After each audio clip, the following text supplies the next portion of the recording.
Assalamualaikum warahmatullahi wabarakatuh. Perkenalkan, nama saya adalah Nakia Fujiana, peserta pelatihan dasar CPNS tahun 2022 Kabupaten Majalengka, Angkatan 4. Dalam video ini, saya akan membahas tentang analisis isu dan gagasan kreatif untuk mewujudkan smart governance di wilayah kerja Puskesmas Jatiwangi.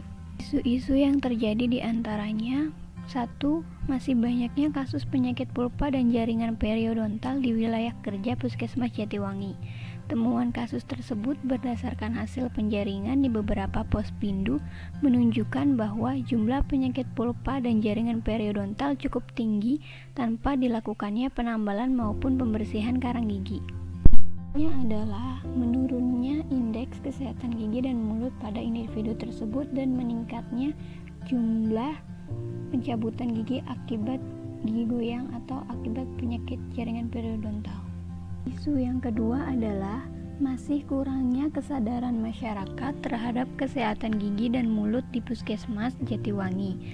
Masyarakat pada umumnya hanya memeriksakan gigi ketika sakit, dan apabila rasa sakit tersebut sudah teratasi, tidak kontrol kembali, padahal masalah kesehatan gigi dan mulutnya belum selesai.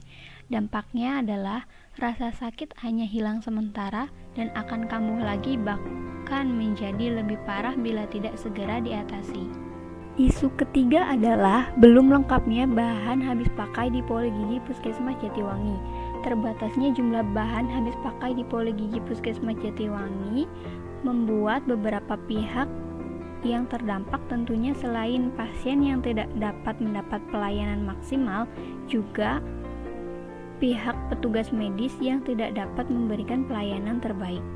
Isu keempat adalah masih kurangnya kepatuhan petugas dalam penggunaan APD level 2. Banyak petugas medis baik di lapangan maupun di dalam gedung tidak memakai APD level 2 ketika memeriksa pasien, mengingat pandemi COVID belum berakhir.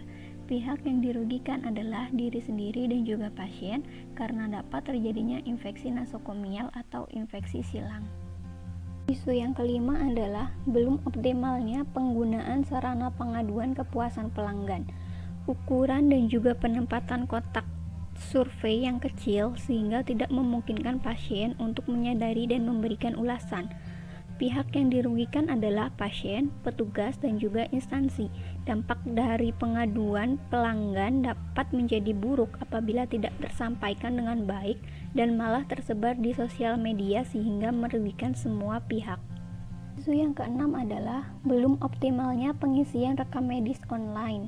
Masih banyak petugas yang belum memahami cara pengisian rekam medis online, serta server yang sering down membuat pengisian e-push belum optimal.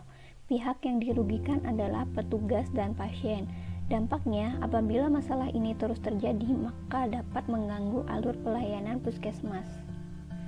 Berdasarkan uraian masalah tersebut, dilakukan analisis tepisan isu menggunakan metode USG untuk menentukan satu masalah yang sangat urgent untuk dilakukan perbaikan segera. Kriteria USG meliputi urgensi, seberapa mendesak suatu isu harus dibahas, dianalisis, dan ditindaklanjuti. Seriousness, seberapa serius suatu isu harus dibahas dikaitkan dengan akibat yang akan ditimbulkan. Grow, seberapa besar kemungkinan memburuknya isu tersebut jika tidak ditangani segera. Dari tabel berikut, maka yang terpilih adalah isu masih kurangnya kesadaran masyarakat terhadap kesehatan gigi dan mulut di puskesmas. Menurut analisis menggunakan diagram fishbone, dapat disimpulkan: 1. Masyarakat kurang memiliki pengetahuan mengenai kesehatan gigi dan mulut. Oleh karena itu, masyarakat tidak memeriksakan giginya sebelum terasa sakit. Kedua, kurangnya media penyampaian informasi mengenai kesehatan gigi dan mulut yang tersebar di masyarakat maupun di puskesmas. Ketiga, kurangnya edukasi kesehatan gigi dan mulut. Gagasan pemecahan isu menurut saya adalah dengan membuat kartu kunjungan atau kartu berobat bagi setiap pasien yang berobat ke poligigi guna sebagai pengingat jadwal kunjungan selanjutnya dan tindakan yang akan dilakukan.